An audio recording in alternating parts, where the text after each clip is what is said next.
The toppers zone के mission 30 में आप सभी का स्वागत है। हम लोग दूसरा चैप्टर फिजिक्स में पढ़ना शुरू कर दिए थे, जिसमें हम लोग गॉस का प्रमेय प्रूफ कर चुके थे और ये मोस्ट इंपॉर्टेंट क्वेश्चन बन जाता है गॉस का प्रमेय। और इसी के आधार पे गॉस के प्रमेय के अनुप्रयोग के आधार पे, इनके अनुप्रयोग तो वैसे 6-7 हैं, लेकिन जो इम्पोर्टेंट अनुप्रयोग हैं और जो बार बार परीक्षाओं में पूछे गए हैं वो आपको 3 अनुप्रयोग मिलेंगे। एक तो है अनंत लंबाई का चालक तार, दूसरा है कोई समतल अचालक चादर के कारण, और तीसरा आता है खोखला गोला या गोलीय कोष के कारण उत्पन्न चुंबकीय विद्युत क्षेत्र की तीव्रता। ठीक, तो इसी क्रम में हम लोग देखेंगे आगे गॉस के प्रयोग अनुप्रयोग में पहला क्वेश्चन इसमें दिया है और ये अनुप्रयोग नंबर 1 भी है गॉस का। कह रहा है गॉस की नियम के गॉस की सहायता से एक आवेशित लंबे तार, एक आवेशित लंबे तार के निकट विद्युत क्षेत्र की तीव्रता का व्यंजक प्राप्त कीजिए, जहां पे जो लैम्डा है उसको क्या कहा जाएगा, रैखिक आवेश घनत्व या इसे रेखीय आवेश घनत्व भी कहते हैं। ठीक, देखिए कितना इंपॉर्टेंट है। 2024 में आया था ये सेम क्वेश्चन, फिर ये 2025 में भी सेम क्वेश्चन रिपीट किया और 2025 के 2 सेट में सेम क्वेश्चन रिपीट किया, या इसी की भाषा बदल दी जाती थोड़ा सा। क्या लिखा, अनंत लंबाई के, यानी जब भी गॉस का प्रमेय बोलेगा और अनंत लंबाई बोले तो यही एक अनुप्रयोग है। अनंत लंबाई के एक समान रूप से आवेशित सीधे तार के निकट विद्युत क्षेत्र की तीव्रता का व्यंजक किसकी सहायता से, गॉस के प्रमेय की सहायता से प्राप्त करना है। कब कब आया है, तो 2023 सेट नंबर 3 में भी आया है और 2023 के सेट नंबर 5 में आया है। तो हम लोगों को यह समझना है कि अनंत, अब गॉस का प्रमेय तो हर कोई समझ चुके हम लोग, कोई भी बंद पृष्ठ हो, अगर वो बंद पृष्ठ किसी आवेश को घेर रहा है तो उस पृष्ठ के गुजरने वाली, उस पृष्ठ से होकर गुजरने वाली जो वैद्युत बल रेखाओं की संख्या, यानी जिसे हम लोग कहते हैं फ्लक्स, तो जो विद्युत फ्लक्स होता है वो 1 एप्सिलॉन गुना किसका, क्यू का, या आप कह सकते हैं क्यू अपान एप्सिलॉन गुना। यानी गॉस का प्रमेय अगर देखें तुम लोग देख चुके हैं कि अगर कोई भी बंद पृष्ठ है, ये तो आप पता है पहले से क्या है, कोई बंद पृष्ठ, और अगर ये बंद पृष्ठ किसी क्यू आवेश को घेर रहा है तो इस बंद पृष्ठ से जो गुजरने वाली वैद्युत फ्लक्स का मान होगा वो फाई ई बराबर क्या होता है, Q अपान एप्सिलॉन 0, और इसी को हम लोग क्या कहते हैं, गॉस का प्रमेय। और ये हम लोग प्रूफ कर चुके हैं अगले वीडियो में, इससे पहले। अगर नहीं अभी तक आप पढ़े हैं तो इस चीज़ को आप देख लीजिए, इसी का इंपॉर्टेंस है और ये भी काफ़ी इंपॉर्टेंट है। कई बार ये क्वेश्चन पूछा जाता है, चाहे इसको प्रूफ करने के लिए पूछा जाए गॉस का प्रमेय, या 1 नंबर में पूछ लिया जाता है कई बार कि गॉस का प्रमेय लिखिए या नियम लिखिए। ठीक, तो ये पता है कि कोई बंद पृष्ठ है, अगर ये आवेश को घेरेगा तो ही गॉस का नियम लागू होगा, और अगर गॉस का नियम लागू है तो उस पृष्ठ से जो गुजरने वाली फ्लक्स रेखाओं की संख्या है वो क्यू अपान क्या होता है, एप्सिलॉन गुना। दूसरा इसमें एक टर्म आया है, अगर आप देखेंगे ठीक से तो इसमें कह रहा है कि जो लैम्डा है वो लैम्डा क्या है, तो रैखीय या रैखिक आवेश घनत्व। तो हम लोगों को पहले समझना है रैखिक या रेखीय आवेश घनत्व क्या होता है। क्या समझना पहले, रेखीय आवेश घनत्व क्या होता है, तो देखिए क्या है रेखीय आवेश घनत्व क्या है कि कोई, क्या ले ले हम, सरल रेखीय चालक, क्या ले ले, कोई सरल रेखीय चालक ले लीजिए आप, या रेखीय चालक इसे कहेंगे, क्या कहा जाए, रेखीय चालक। आप एक टर्म पढ़े होंगे जब पढ़ाया गया होगा डिटेल, तो देखेंगे उसमें कि किसी भी चालक पर जो आवेश का वितरण है, किसका, जो आवेश का वितरण होता है, आवेश वितरण 3 तरीके से होता है। आवेश वितरण कितने तरीके से, तो 3 तरीके से। एक होता है रेखीय आवेश वितरण, या जिसे कहते हैं रैखिक आवेश वितरण। क्या होता है, रेखीय आवेश वितरण। दूसरा आपका होता है पृष्ठ आवेश वितरण, पृष्ठ को ही क्या बोला जा सकता है, क्षेत्रफल भी बोलते हैं हम लोग। ठीक, अभी देखेंगे क्या, पृष्ठ आवेश वितरण, या आपका क्या हो सकता है तीसरा, आयतन आवेश वितरण। क्या होता है, आयतन आवेश वितरण। ये आप देखेंगे आयतन आवेश वितरण, ये टॉपिक तो आपको दिया है पहले ही चैप्टर में, यानी कूलाम के नियम में, लेकिन इसका जो उपयोग है वो हमारा सेकंड चैप्टर में आता है। तो आप देखेंगे पहले तीनों टर्म समझ ले क्या है। बोला जाता है रेखीय आवेश वितरण, यानी आवेश वितरण कितने प्रकार, तीन, रेखीय आवेश वितरण, पृष्ठ आवेश वितरण और आयतन आवेश वितरण। अब आवेश वितरण क्या होता है, मतलब किसी निकाय पर या कोई भी पॉइंट है, यहाँ पे आवेशों को इस प्रकार वितरित किया जाए कि किन्हीं भी दो बिंदुओं के बीच आप लें, अगर आवेश हैं तो इन दोनों आवेशों के बीच कोई भी खाली स्थान ना रहे, तो उसे बोला जाता है आवेशों का सतत वितरण, सतत आवेश वितरण बोलते हैं। सतत का मतलब क्या, लगातार आवेश वितरित है, किसी भी स्थान पे खाली जगह ना मिले, प्रत्येक जगह पे आपको आवेश मिले, यानी आप कह सकते हैं दो बिंदु आवेशों के बीच की दूरी अगर क्या है, नगण्य है, लगभग शून्य के बराबर है, तो ऐसे आवेश वितरण को हम क्या कहेंगे, सतत आवेश वितरण। सतत आवेश वितरण तीन प्रकार के, रेखीय आवेश वितरण, पृष्ठ आवेश वितरण और आयतन आवेश वितरण। अब अगर बात किया जाता है कि रेखीय आवेश वितरण क्या है, देखिए, तो अगर कोई क्या है, रेखीय चालक है, और अगर इस रेखीय चालक को कोई आवेश दिया जाए प्लस क्यू या माइनस क्यू, ये आवेश अगर इस पर एक समान रूप से वितरित हो जाता है, तो इस आवेश वितरण को हम क्या कहेंगे, रेखिक या रेखीय आवेश वितरण। कोई अगर हम क्षेत्रफल ले लें, क्या ले लें, कोई क्षेत्रफल, और अगर इस क्षेत्रफल को कोई आवेश दिया जाए और यह आवेश एक समान रूप से क्षेत्रफल पर वितरित हो जाए, तो इस प्रकार के वितरण को क्या कहते हैं, पृष्ठ या क्षेत्रफल आवेश वितरण कहेंगे। ठीक। तीसरा, कोई आयतन ले लें, क्या ले लें, कोई आयतन ले लें। अब अगर इसको कोई आवेश दिया जाए और यह आवेश इस पूरे आयतन पर एक समान रूप से वितरित हो जाता है, तो इस वितरण को हम क्या कहेंगे, आयतन आवेश वितरण। लेकिन हमारे लिए वितरण इंपॉर्टेंट नहीं है, हमसे वितरणों से एक नया टर्म बनता है, वो इंपॉर्टेंट है। देखें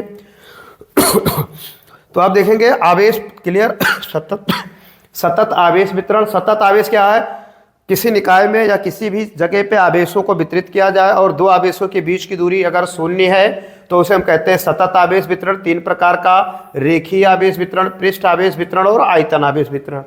जब किसी रेखीय चालक को आवेश दिया जाए, एक समान रूप से वितरित हो जाए, रेखीय आवेश वितरण। जब किसी क्षेत्रफल को कोई आवेश दिया जाए और ये एक समान रूप से वितरित हो जाए, तो हम क्या कहेंगे, पृष्ठ आवेश वितरण। जब किसी आयतन को कोई आवेश दिया जाए, एक समान रूप से वितरित हो जाए, तो उसे हम क्या कहेंगे, आयतन आवेश वितरण।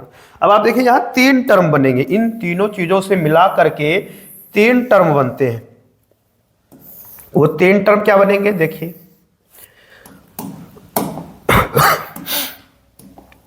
जो रेखीय आवेश वितरण है, इससे बनता है रेखीय या रैखिक आवेश घनत्व। क्या बनता है, रैखिक आवेश घनत्व, और यही इंपॉर्टेंट है, इसी का यूज है। दूसरा, पृष्ठ से बनता है पृष्ठीय आवेश घनत्व या पृष्ठ आवेश घनत्व। क्या बनता है, पृष्ठ आवेश घनत्व। तीसरा, अगर आयतन है तो इसे क्या बनता है, तो आयतन आवेश घनत्व। क्या बनता है, आयतन आवेश घनत्व। अब देखिए, अब मान लेते हैं कि जो ये चालक थी, चालक यल लंबाई का, अब अगर चालक को हम क्यू आवेश दें और इसकी एकांक लंबाई ले लें, कितना ले लें, एकांक लंबाई, तो प्रति एकांक लंबाई पे जो आवेश यहाँ पे उपस्थित होता है, उस आवेश को ही हम क्या कहते हैं, रेखीय आवेश घनत्व। यानी जब किसी रेखीय चालक को आवेश दिया जाए, तो इसके प्रति एकांक लंबाई पर जो आवेश की मात्रा है, उसी को हम कहते हैं रैखिक आवेश घनत्व। इसको इसे लिखा जाता है तो लैम्डा से, लैम्डा बराबर क्यू अपान क्या लिख सकते हैं, एल, या डी क्यू अपान डी एल लिखा जाता है। ठीक, यहाँ हमें यूज करना है लैम्डा बराबर क्यू अपान एल। ध्यान रखेंगे क्या है, प्रति एकांक लंबाई पर, इसका मान अगर हम एक ले लेते हैं, रेखीय चालक के या रेखीय आवेश वितरण में प्रति एकांक लंबाई पर जो आवेश की मात्रा है, उसी को हम क्या कहते हैं, रैखिक आवेश घनत्व। यानी कहीं भी रैखिक आवेश घनत्व बोला जाए तो हम लैम्डा बराबर क्या रखेंगे, क्यू अपान एल।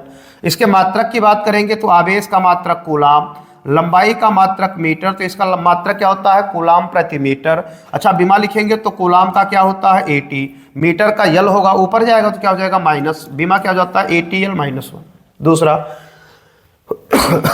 अब कोई क्षेत्रफल है, क्या है, कोई क्षेत्रफल है, इस क्षेत्रफल को कोई आवेश दिया जाए और तो इसके एकांक क्षेत्रफल पर, किस पर, एकांक क्षेत्रफल पर जो आवेश उपस्थित होता है उसे कहते हैं पृष्ठीय आवेश घनत्व। इसे सिग्मा से लिखा जाता है। सिग्मा बराबर क्या हो जाएगा, Q अपान A भी लिखा जाता है, S भी लिखा जाता है क्षेत्रफल को। तो पृष्ठ आवेश घनत्व क्या है, प्रति एकांक क्षेत्रफल पर जो आवेश की मात्रा है उसी को हम क्या कहेंगे, पृष्ठीय आवेश घनत्व।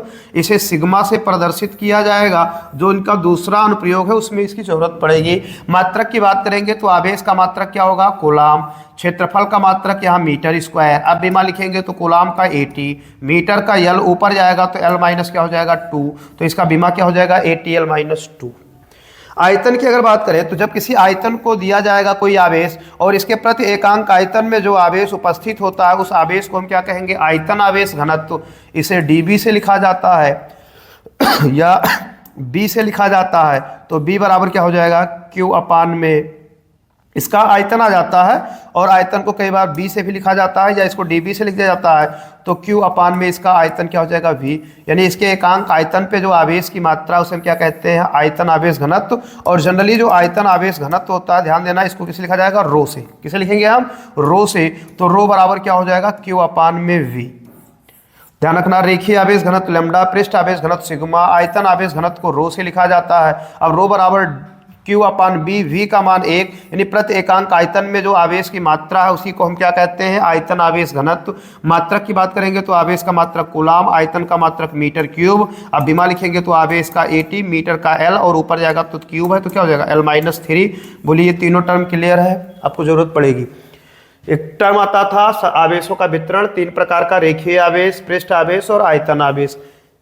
जब रेखीय चालक को आवेश दिया जाए एक समान रूप से वितरित हो, रेखीय आवेश वितरण। जब किसी क्षेत्रफल को आवेश दिया जाए समान रूप से वितरित, तो पृष्ठ आवेश वितरण। जब किसी आयतन को आवेश दिया जाए समान रूप से वितरित हो तो आयतन आवेश वितरण। अब देखिए, रेखीय आवेश वितरण से बनता है रैखिक आवेश घनत्व या रेखीय आवेश घनत्व। आयतन पृष्ठ आवेश वितरण से बनता है पृष्ठ आवेश घनत्व, और आयतन आवेश वितरण से बनता है आयतन आवेश घनत्व। क्लियर। अब 3 टर्म आएगा। ये प्रति एकांक, अगर हम रेखीय चालक की लंबाई ले लेते हैं तो प्रति एकांक लंबाई पे जो आवेश है उसे हम कहेंगे रैखिक आवेश घनत्व, लैम्डा से लिखेंगे। यानी लैम्डा बराबर क्या हो जाएगा, Q अपान L। प्रति एकांक क्षेत्रफल पे जो उपस्थित आवेश होगा उसे हम कहते हैं पृष्ठ आवेश घनत्व, सिग्मा से लिखते हैं। सिग्मा बराबर Q अपान A। प्रति एकांक आयतन पे जो आवेश की मात्रा है उसे हम कहेंगे आयतन आवेश घनत्व, लिखा जाता है रो से। रो बराबर Q अपान में B। मात्रक देखेंगे तो इसका हो जाएगा कूलाम प्रति मीटर, इसका कूलाम प्रति मीटर स्क्वायर, इसका क्या हो जाएगा कूलाम प्रति मीटर क्यूब। बीमा आप निकाल लेंगे। तो यहाँ पे हमें एक टर्म बोला गया था, अब इसको नोट कर लेना है। ये मात्रक कई बार बीमा पूछ लिया जाता है, रैखिक आवेश घनत्व, पृष्ठ आवेश घनत्व। तो अब आप यहाँ से ये चीजें देख लिए कि अगर हमें कहीं जरूरत पड़ती है रेखीय चालक होगा तो यहाँ कौन सा आवेश घनत्व पाया जाएगा, रेखीय आवेश घनत्व। और अगर रेखीय आवेश घनत्व पाया जाएगा इसका मतलब किससे लिखा जाएगा, लैम्डा से। और अगर लैम्डा है तो इसको हम Q अपान L भी लिख सकते हैं। अगर चालक की लंबाई क्या है, L, तो Q को यहाँ रिप्लेस करना होगा तो हम लैम्डा इंटू L में लिख सकते हैं। ठीक। अगर कोई क्षेत्रफल होगा तो यहाँ पे कौन सा पाया जाएगा, पृष्ठ आवेश घनत्व। कौन सा पाया जाएगा, पृष्ठ आवेश घनत्व पाया जाएगा। अब अगर पृष्ठ आवेश घनत्व पाया जाता है तो इसको लिखा जाता है सिग्मा से। इसको क्या लिखा जाएगा, Q अपान A। अगर इसमें Q को रिप्लेस करना है यानी हटा, तो Q बराबर क्या लिख सकते हैं हम, सिग्मा इंटू A। हमें इन दोनों की जरूरत पड़ेगी। इतना क्लियर है। ठीक। तो अब इस क्वेश्चन में जो हम लोग का एक नया टर्म था कि लैम्डा क्या है, रैखिक आवेश घनत्व, तो कई बार पूछ लेता है रैखिक आवेश घनत्व से आप क्या समझते हैं। तो अब आप बताइए, क्या ये बता पाएंगे कि रेखीय आवेश घनत्व क्या है आपका। चलिए ठीक, अगर ये आप बता लेंगे, समझ गए, तो अब आगे हम लोग पढ़ते हैं क्या है। ठीक। तो इसमें हम लोग को प्रूफ क्या करना, अनंत लंबाई का चालक तार। तो देखिए इनमें हम 2 चीजें हम लोगों को मिली, और वो 2 चीजें कौन सी, तो आप याद रखेंगे कि कहीं भी अगर हमें अनंत रेखीय चालक है तो हमें लैम्डा बराबर क्या लिख सकते हैं, Q अपान L लिख सकते हैं। दूसरी बात आप याद रखेंगे इस डेरिवेशन के लिए, अगर गॉस का प्रमेय कहीं लगाना है तो हम फाई ई की जगह Q अपान क्या लिख सकते हैं, एप्सिलॉन 0। तीसरा आप देखेंगे कि यहाँ जो आकार बनेगा वो बेलन, और बेलन का वक्र पृष्ठ कितना होता है, तो आप सबको पता भी है कितना होता है वक्र पृष्ठ, तो 2 पाई RL। क्या होता है, 2 पाई RL होता है। ये तीन बातें हमें जरूरत पड़ेगा। तो रेखिक आवेश घनत्व लैम्डा बराबर क्यू अपान एल, फाई ई गॉस का प्रमेय क्यू अपान एप्सिलॉन 0, बेलन का वक्र पृष्ठ क्या होगा 2 पाई आर एल। एक कंसेप्ट हम लोग समझ लिए थे कि कोई भी अगर चालक है, मान लीजिए बेलनाकार अगर चालक है, तो इस पे जब क्षेत्रफल की बात करेंगे तो ये वृत्तीय क्षेत्रफल होगा या वक्र पृष्ठ, और ये इसका क्या हो जाएगा तो समतल पृष्ठ। अब यहाँ देखेंगे तो इस पर अगर प्लस क्यू आवेश क्या दिया जाए, प्लस क्यू आवेश दिया जाए, तो हम लोग पता है कि प्लस क्यू आवेश से विद्युत क्षेत्र की डायरेक्शन हमेशा दूर, यानी इस बिंदु पर लेंगे तो भी विद्युत क्षेत्र की दिशा इससे दूर, इधर लेंगे तो भी विद्युत क्षेत्र की दिशा इससे क्या होगा दूर होगा। ठीक, इस बिंदु पर लेंगे तो भी विद्युत क्षेत्र की दिशा इससे क्या होगा दूर। अच्छा, क्षेत्रफल सदिश की बात किया जाए तो हम लोग देख लेते हैं कि सदैव लंबवत होता है, मतलब यहाँ पर क्षेत्रफल इस पृष्ठ के कारण जो होगा वो लंबवत इधर की ओर होगा, ये यहाँ से लंबवत इधर की ओर होगा ए, लेकिन यहाँ देखेंगे तो इसके पृष्ठ के लंबवत बाहर की ओर होता है सदैव, तो यहाँ ये बाहर, इधर ये बाहर, इधर ये बाहर हो जाएगा। बोले ये बात क्लियर है? अगर इतनी बात क्लियर है तो फिर हम लोग क्या करेंगे, फार्मूला अपना प्रूफ करेंगे जो हमसे पूछा गया। देखिए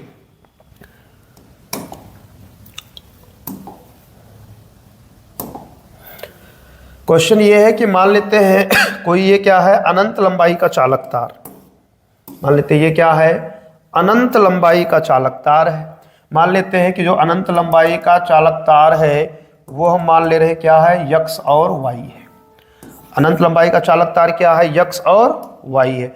अब जो ये अनंत लंबाई का चालक तार यक्स और वाई है, मान लेते हैं इस पर प्लस क्यू आई, यानी ये जो ये किससे आवेशित है तो प्लस क्यू आवेश से आवेशित है। ध्यान रखना जो बोला जा रहा है यही आपको लिखना है भाषा में। क्या कहे, माना एक अनंत लंबाई का चालक तार यक्स वाई है जो जिस पर प्लस क्यू आवेश एक समान रूप से वितरित है।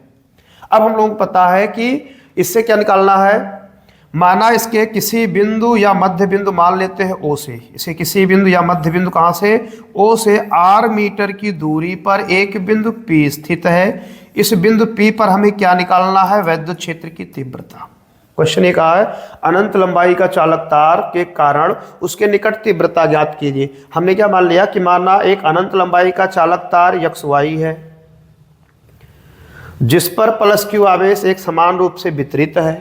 अब अगर एक रेखीय चालक है तो रेखिक आवेश घनत्व लैम्डा होगा, जिसके मध्य बिंदु ओ से आर मीटर की दूरी पर एक बिंदु पी है जिस पर हमें विद्युत क्षेत्र की तीव्रता की गणना करनी है। लेकिन अब हम लोगों को पता है कि जो तीव्रता की गणना हमें करनी है ये गॉस का प्रमेय लगाना है, और गॉस का प्रमेय तभी लागू होगा जब ये किसी न किसी आवेश को घेर रहा हो। और आप बताइए क्या यहाँ अभी ये आवेश को घेर रहा है तो नहीं घेर रहा। इसके लिए हम क्या करेंगे, बिंदु पी से गुजरता हुआ एक क्या खींचेंगे गोलीय गॉसियन पृष्ठ की कल्पना करेंगे। क्या खींच लेंगे, बिंदु पी से गुजरता हुआ एक गोलीय गॉसियन पृष्ठ खींचते हैं। अब हम क्या करेंगे, बिंदु पी से गुजरता हुआ एक गोलीय गॉसियन पृष्ठ खींचेंगे। ठीक, अब जब ये गॉसियन पृष्ठ क्या है यल लंबाई का, बिंदु पी से गुजरता हुआ यल लंबाई का गोलीय गॉसियन पृष्ठ खींचते हैं। अब जब गोलीय गॉसियन पृष्ठ खींचेंगे तो ये आवेश गिर गया। अब इस जो गुजरने वाला संपूर्ण वैद्युत फ्लक्स होगा इस ये कौन सा बनेगा बेलनाकार आकार, इसके इस वाले पृष्ठ से गुजरने वाले फ्लक्स, इन वाले पृष्ठों से गुजरने वाले फ्लक्स और इस वाले पृष्ठ से गुजरने वाले फ्लक्सों के योग के क्या होगा बराबर होगा। क्लियर है इतना, ये समझ गए फिगर। क्या इसमें माना यक्स वाई अनंत लंबाई का चालक तार जिस पर प्लस क्यू आवेश एक समान रूप से वितरित है, इससे आर दूरी पर एक बिंदु P है जिस पर विद्युत क्षेत्र की तीव्रता की गणना करनी है। अब हमें गॉस का प्रमेय लगाना है तो गॉस के प्रमेय के लिए हमें क्या चाहिए, आवेश को घेरना चाहिए। तो हमने क्या मान लिया, यल लंबाई का बिंदु P से गुजरता हुआ एक गोलीय बेलनाकार गॉसियन पृष्ठ खींचते हैं। कैसा बेलनाकार, जब बेलनाकार गॉसियन पृष्ठ खींचते हैं अब इससे जो गुजरने वाला संपूर्ण फ्लक्स होगा वो इसके वृत्तीय पृष्ठ और इसके समतल पृष्ठों से गुजरने वाले फ्लक्सों के योग के बराबर होगा। ठीक, अब हमें यह देख लेना है कि इसके जो पृष्ठ बने हैं कितने फ्लक्स यहां से गुजरेंगे, कितने फ्लक्स यहां से गुजरेंगे, कितने फ्लक्स यहां से गुजरेंगे। तो हम लोग यही निकाल लेंगे कि इनके किन किन बिंदुओं से फ्लक्स गुजर रहे हैं। अगर ये चीज हम पता कर ले जाएंगे, सबको जोड़ देंगे, हमें मिल जाएगा संपूर्ण बेलनाकार पृष्ठ से गुजरने वाला वैद्युत फ्लक्स। क्लियर। तो हम यहाँ क्या करेंगे, अब आपको पता है कि विद्युत क्षेत्र चाहे जिस डायरेक्शन में ले ले, तो हम लोगों को पता है कि यहाँ पे आवेश कैसा, धनावेशित। जब आवेश धनावेशित, तो आप बताओ विद्युत क्षेत्र का जो डायरेक्शन होगा ई का, वो सदैव इससे दूर। बोलिए, चालक धनावेशित, विद्युत क्षेत्र की दिशा धनावेश से सदैव दूर, तो इस साइड में। अच्छा, इस पृष्ठ पर लंबवत अगर हमें खींचना है, क्षेत्रफल सदैव इसके लंबवत बाहर की ओर। अब यहां पर अगर क्षेत्रफल खींचेंगे लंबवत, तो आप बताइए यही तो खींचेंगे, और लंबवत खींचेंगे तो दोनों के बीच का कोण क्या हो गया, 0 अंश। क्या हो गया, 0। तो इसको हम एक ही लाइन पे दिखा सकते हैं कि विद्युत क्षेत्र और जो क्षेत्रफल सदिश है अल्पांश, दोनों एक ही दिशा में, और जब दोनों एक ही, तो आप बताइए कोण 0 होगा। कहेंगे जी हाँ। दूसरा हम निकाल लेंगे वृत्तीय पृष्ठ से गुजरने वाला फ्लक्स। अब आप बताओ, यहां पर भी अगर आप देखेंगे तो यहां के कारण जो विद्युत क्षेत्र का डायरेक्शन होगा वो सदैव इससे क्या होगा, दूर। लेकिन इसके कारण जो क्षेत्रफल सदिश खींचा जाएगा वो सदैव इसके कहां जाएगा, इसके लंबवत कहां रहेगा, ऊपर की ओर। अब अगर क्षेत्रफल सदिश इसके लंबवत ऊपर की ओर, बाहर की ओर, और ये क्षेत्र विद्युत क्षेत्र इधर, आप बताइए इस बिंदु पर, अगर इसको हम पी कह रहे हैं, इसको हम पी डैश मान ले वृत्तीय पृष्ठ, तो यहां से बताइए कि यहां पर जो थीटा का मान है वो कितना है, 90। तो अब हम निकाल लेंगे बिंदु P से गुजरने वाला वैद्युत फ्लक्स और बिंदु P डैश से गुजरने वाला वैद्युत फ्लक्स, दोनों को हम क्या करेंगे, जोड़ देंगे। अब जितना यहां से गुजरेगा उतने यहां से गुजरेगा, हम दोनों को आपस में क्या करेंगे, जोड़ देंगे। जो आएगा वही क्या है हमारा, संपूर्ण बेलनाकार गॉसियन पृष्ठ से गुजरने वाला वैद्युत फ्लक्स। आप बताइए, फिगर समझ गए? अगर यहां डायरेक्शन समझ गए तो इसमें कुछ बचता नहीं, केवल डायरेक्शन ही है। क्लियर है इतना? अब लोग क्या है, निकाल लेंगे बिंदु P और P डैश से गुजरने वाला फ्लक्स। तो पता है अल्प लिख रहे हैं तो हम d∅P लिखे तो क्या होता है, E डॉट dA। डॉट हटाते हैं तो क्या बन जाता है, E dA cos थीटा। अच्छा, अब यहाँ पे थीटा का मान 0 है तो cos 0 रखेंगे। cos 0 का मान कितना, 1 होता है। तो हमें पता चल जाएगा यहाँ से जो गुजरने वाला फ्लक्स है वो कितना है, E है। दूसरा, आप मान लो P डैश से निकालना है तो हम मान लेंगे d∅P डैश, इसको मान लो तो यहाँ से भी क्या आएगा, E डॉट dA, और पता है डॉट हटेगा तो cos थीटा आएगा, तो E dA क्या आता है, cos थीटा आता है। अब यहाँ पे थीटा का मान कितना, 90, तो cos 90 क्या बन जाएगा, E dA cos 90, और 90 का मान 0, तो ये गुजरने वाला फ्लक्स क्या होगा, 0। अब दोनों को हम जोड़ देंगे तो हमें पता चल जाएगा संपूर्ण बेलनाकार पृष्ठ से गुजरने वाला वैद्युत फ्लक्स। बात समझ गए इतना? भाषा लिखा जाएगा, थोड़ा लंबा लगता है, लेकिन ये है बहुत आसान। अगर आपको ये डायरेक्शन समझ में आ जाता तो यही दिक्कत होती है, कब क्या ले रहे हैं। बोले इतना क्लियर है? भाषा देखिए क्या लिखना है। माना एक अनंत लंबाई का चालक तार क्या है, XY, मैं यहां लिख दे रहा हूं, आप लिख लीजिएगा। माना XY एक अनंत लंबाई का चालक तार है जिस पर +Q आवेश एक समान रूप से वितरित है। ठीक, एक समान रूप से वितरित है, एक समान रूप से वितरित है। ठीक, माना XY अनंत लंबाई का चालक तार है जिस पर +Q आवेश एक समान रूप से वितरित है, जिसके मध्य बिंदु O से, जिसके मध्य बिंदु O से R मीटर की दूरी पर,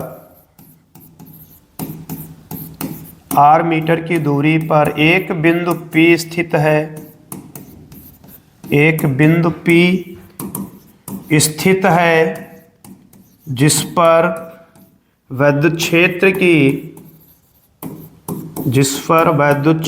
की तीव्रता ज्ञात करनी है।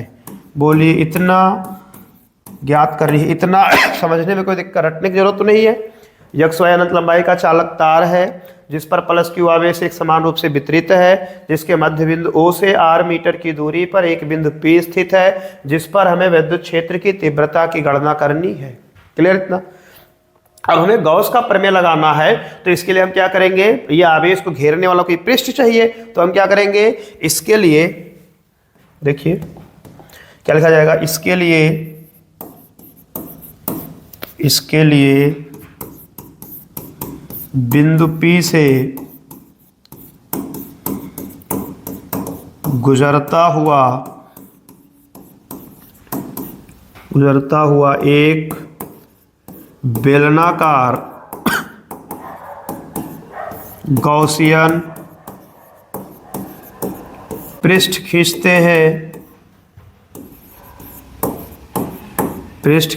हैं जिससे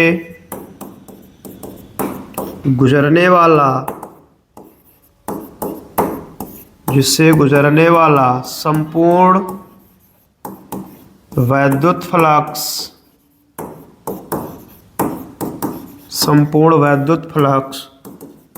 उसके समतल तथा वृत्तीय या वक्र भी कह सकते हैं इसको, जिससे गुजरने वाला संपूर्ण वैद्युत फ्लक्स उसके समतल तथा वृत्तीय पृष्ठों से गुजरने वाले फ्लक्सों के योग के बराबर होता है। ठीक। बोलो भाषा लिखने में कोई दिक्कत है किसी को तो आप बताओ, लिख लेंगे देख के फिगर, ये रटने की जरूरत तो नहीं है ना। ठीक, तो अब आप भाषा लिख लीजिएगा। अब देखिए इसमें लोग क्या निकालेंगे, बिंदु P से गुजरने वाला वैद्युत फ्लक्स तथा बिंदु P' से गुजरने वाला वैद्युत फ्लक्स। देखिए बिंदु P से, या आप सीधा लिख सकते हैं संपूर्ण, सीधा लिखिए, बहुत ज्यादा लंबा ना कीजिए इसको, संपूर्ण गॉसियन पृष्ठ से गुजरने वाला वैद्युत फ्लक्स बराबर क्या हो जाएगा, बिंदु P से गुजरने वाला फ्लक्स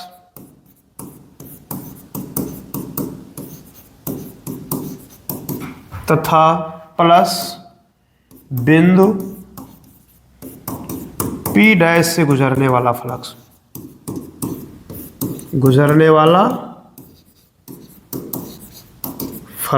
ठीक, तो अब हम लोगों को पता है कि यहां से जो गुजरने वाला संपूर्ण वैद्युत फ्लक्स अब फाई ई होगा वो d phi P plus d phi P dash के बराबर होगा। क्लियर। फिगर आप देखते रहिए कि हम लोगों को पता है कि यहाँ का क्षेत्रफल डीए है, विद्युत क्षेत्र ई है, यहाँ का क्षेत्रफल डीए है, विद्युत क्षेत्र ई है, यहाँ पे कोण यानी बिंदु पी पर 0 है, पी डैश पे कितना है तो 90 अंश है, पी डैश पे क्या है 90 अंश। तो हम लोग इसको अगर लिखना चाहेंगे तो फाई ई बराबर अगर देखेंगे तो डी फाई पी की जगह पे क्या आएगा, vector E dot vector D A, और यहाँ पर भी क्या आएगा vector E dot vector D A. अब हम लोगों को पता है कि जब डॉट हटता है तो कॉस थीटा आता है, तो डी फाई ई बराबर यहाँ देखेंगे तो क्या आ जाएगा E D A cos theta, और यहाँ पर भी क्या आ जाएगा E D A cos theta. अब हम देखेंगे कि जो बिंदु P है यहाँ पे कोण 0 है क्योंकि दोनों एक ही दिशा में है। क्यों है ये आप सबको क्लियर है। यहाँ पर ये क्या है कोण 90 अंश है, तो यहाँ पे अब मान रख देंगे क्या हो जाएगा डी फाई ई बराबर ई डी ए कॉस क्या बन जाएगा 0 अंश प्लस यहाँ पे क्या हो जाएगा ई डी ए कॉस कितना 90 अंश। कॉस 0 का मान 1 और कॉस 90 अंश का मान कितना 0, तो जब इसका मान 1 रखेंगे तो ई डी ए डॉट 1 आ जाएगा और ये प्लस क्या हो जाएगा ई डी ए डॉट 0, तो ये पूरा 0 बन जाएगा। ये क्या बन जाएगा ई यानी फाई ई बराबर क्या बन जाएगा ई इंटू डी ए। बोले यहाँ तक कोई दिक्कत है तो बताइए, क्या है यहाँ तक कोई आपको समस्या है तो बताइए, या आप इसको कलन भी करते हुए चले जा सकते हैं यहाँ से पूरा। ठीक, बंद पृष्ठ है,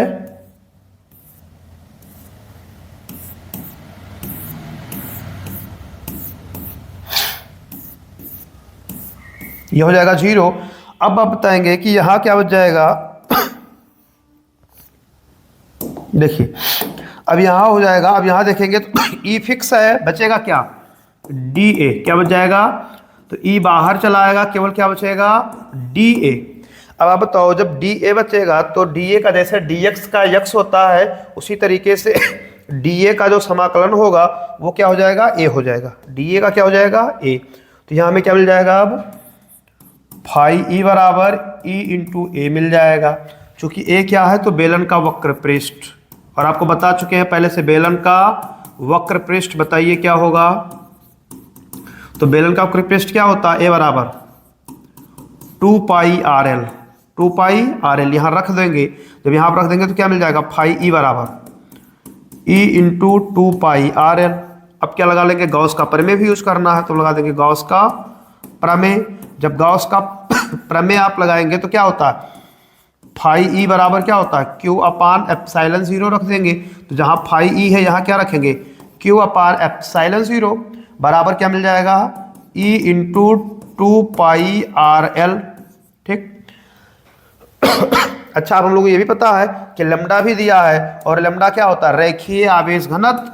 तो आप चूंकि लिख सकते हैं रैखिक आवेश घनत्व, तो क्या होता है, रैखिक आवेश घनत्व लैम्डा बराबर क्या होता है, क्यू अपान एल। अच्छा, यहाँ से क्यू का मान निकालेंगे तो क्यू बराबर क्या, लैम्डा इंटू एल लिख सकते हैं। तो जहाँ पे यहाँ क्यू लिखा है इसकी जगह पे हम क्या लिख देंगे, लैम्डा इंटू एल, क्या लिख देंगे, लैम्डा इंटू एल। अच्छा बताओ, जब यहाँ पे हम क्या लिख देंगे, क्यू का जगह लैम्डा इंटू एल लिखेंगे तो क्या मिल जाएगा, ये हमें क्या मिल जाएगा, लैम्डा एल अपान एप्सिलॉन 0 बराबर ई इंटू क्या लिखा है यहाँ पे, 2 पाई आर एल, यल से यल क्या हो जाएगा, कट जाएगा, बचेगा क्या, ई अपान लैम्डा, यानी ई अपान लैम्डा अपान एप्सिलॉन 0 ई इंटू क्या बच जाएगा, 2 पाई आर। हमें विद्युत क्षेत्र की तीव्रता निकालनी है, गुणे में कहाँ चला जाएगा, बटे में, और जब इसको बटे में ले जाएंगे तो ई बराबर क्या हो जाएगा, लैम्डा अपान क्या बन जाएगा, 2 pi r l, sorry 2 pi r क्या बन जाएगा, 2 पाई एप्सिलॉन 0 हम लिख सकते हैं ना, यहाँ पे लिखेंगे 2 पाई एप्सिलॉन 0 लिख दें इंटू आर बन जाएगा। आप विद्युत क्षेत्र की तीव्रता अनंत लंबाई चालक तार के कारण यहाँ भी छोड़ सकते हैं, या सवाल लगाने में हमें आसानी होता है, अगर यहाँ 4 पाई एप्सिलॉन 0 होता तो हम 2 से गुणा और 2 से क्या कर सकते हैं, भाग। जब 2 से गुणा और 2 से भाग करेंगे तो हमें आंसर क्या मिल जाएगा फाइनल, ई बराबर 1 अपान 4 पाई एप्सिलॉन 0, और यहाँ 2 से गुणा करेंगे तो 2 लैम्डा अपान में क्या हो जाएगा, आर। यही क्या है, अनंत लंबाई चालक तार के कारण विद्युत क्षेत्र की तीव्रता। अर्थात आप यहाँ से ये भी देख सकते हैं कि अनंत लंबाई के कारण जो तीव्रता है वो दूरी के साथ कैसे है, तो व्युत्क्रमा अनुपाती होता है, या यही ऊपर जाएगा तो आर का पावर हम क्या लिख सकते हैं, -1 लिख सकते हैं। बताइए इस डेरिवेशन में कहीं से कोई समस्या है तो बताइए, देख लीजिए एक बार।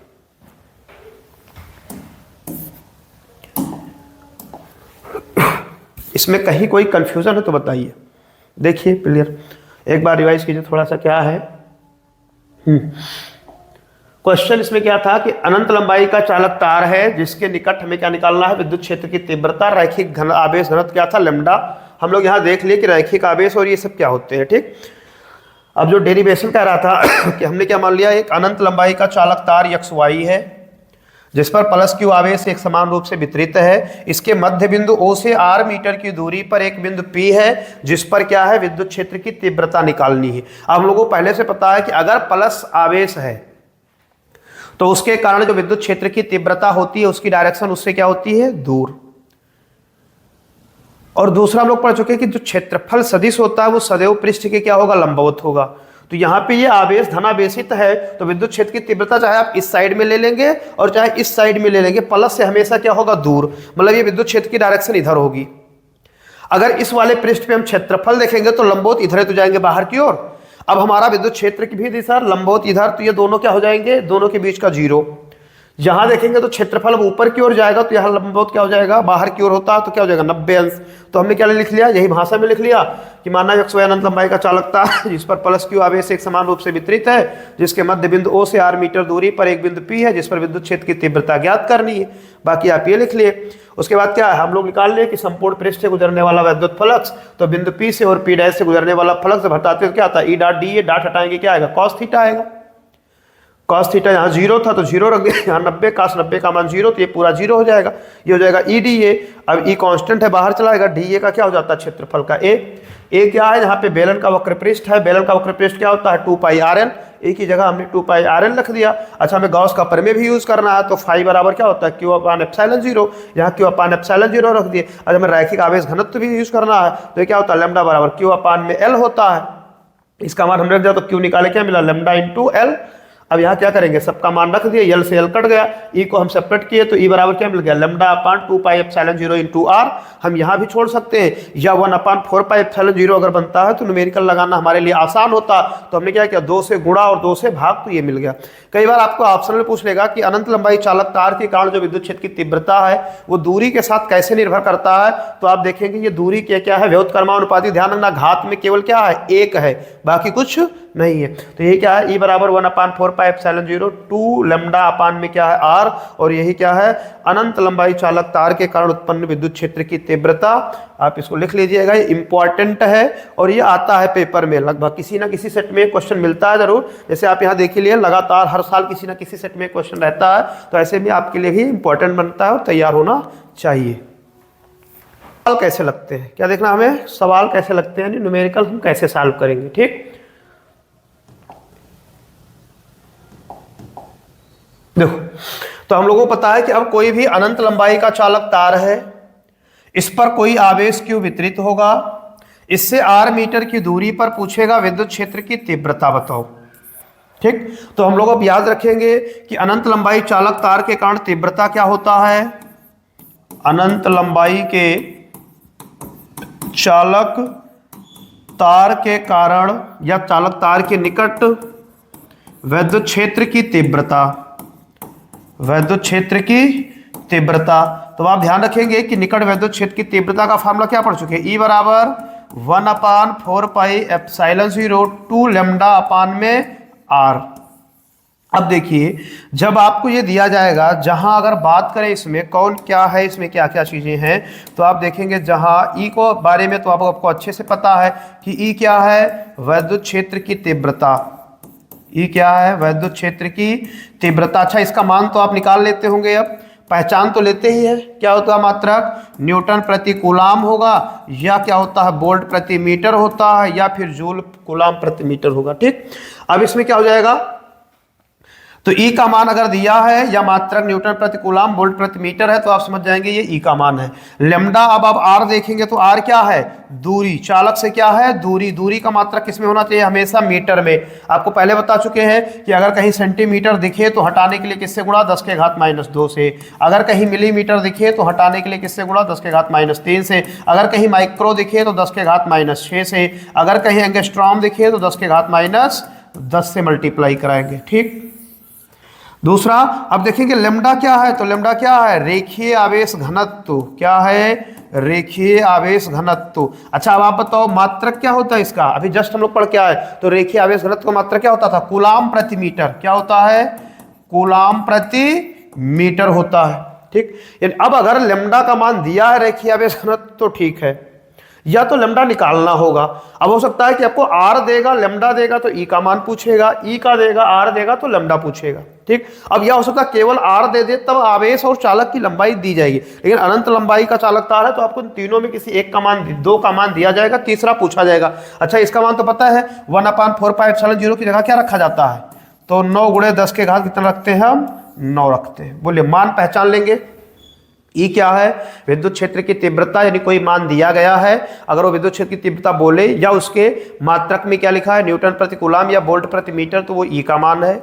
दूरी का मान दिया है तो वो आर का मान है। आर हमेशा किस में रखेंगे, हम मीटर में। अगर कोई और है तो उसको हम चेंज कर लेंगे इस तरीके से। तीसरा, लैम्डा क्या है, तो इसे हम रैखिक आवेश घनत्व या रेखीय आवेश घनत्व कहेंगे। इसका मात्रक क्या होता है, कूलाम प्रति मीटर होता है। ठीक, तो अब सवाल पे पहचान लेंगे क्या दिया है, लगा लेंगे। देखिए सवाल इसी पे, देखिए सवाल आया है 2022 में आया है। डेरिवेशन भी इंपॉर्टेंट है, लेकिन ज्यादा इसका डेरिवेशन ही इंपॉर्टेंट। देखिए क्वेश्चन क्या कह रहा है, अनंत लंबाई का चालक तार है, कितने लंबाई का, अनंत लंबाई का चालक तार है, रेखीय आवेश घनत्व आपको पता है ना, कितनी दूरी पर, रेखीय आवेश कितनी दूरी पर, 2 मीटर। तो हम लोगों को पता है कि जो दूरी दिया है वो कितना है, आर का मान 2 मीटर दिया है। कह रहा है 4.5 गुणे 10 के घात 4 न्यूटन प्रति कूलाम। अब ये किसका मात्रक है? वैद्युत क्षेत्र उत्पन्न करते हैं, यानी ई का मान कितना दिया है? तो 4.5 गुणे 10 के घात 4 न्यूटन प्रति कूलाम। पूछा है रेखीय आवेश घनत्व। अच्छा, रेखीय आवेश घनत्व मतलब किसका मान? लैम्डा का मान। तो अब बताइए, अनंत लंबाई चालक तार के कारण हमें आर का मान पता, ई का मान पता, लैम्डा निकाल लेंगे। फार्मूला क्या होता है देखिए, चूंकि अनंत लंबाई